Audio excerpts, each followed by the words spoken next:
Hello বন্ধুরা, কালকে সন্ধ্যাবেলা আমার একটু চিলি চিকেন খাওয়ার ইচ্ছে হচ্ছিল। তাই হাসব্যান্ডকে বলে একটু মাংস এনেছিলাম। এটা বোনলেস না, এটা বোনের সাথেই বলতে পারো। আর একদম ঘরোয়া মতে সিম্পলভাবে আমি এটা বানাই।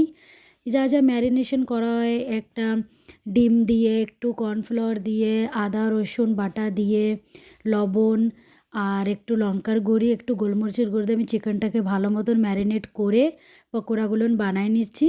তারপরে এই দুটো সস, সির্ফ টমেটো কেচাপ আর সয়া সস আর একটু কর্নফ্লাওয়ার দিয়ে, আদা কুচি, লঙ্কা কুচি, রসুন কুচি দিয়ে, পেঁয়াজের কলিটা আমি নিয়েছিলাম, আর সেটা দিয়ে আমি ভালো মতন, হ্যাঁ, চিলি চিকেনটার একটা গ্রেভি বলতে পারো না, আমি একদম ড্রাই করে বানিয়েছিলাম।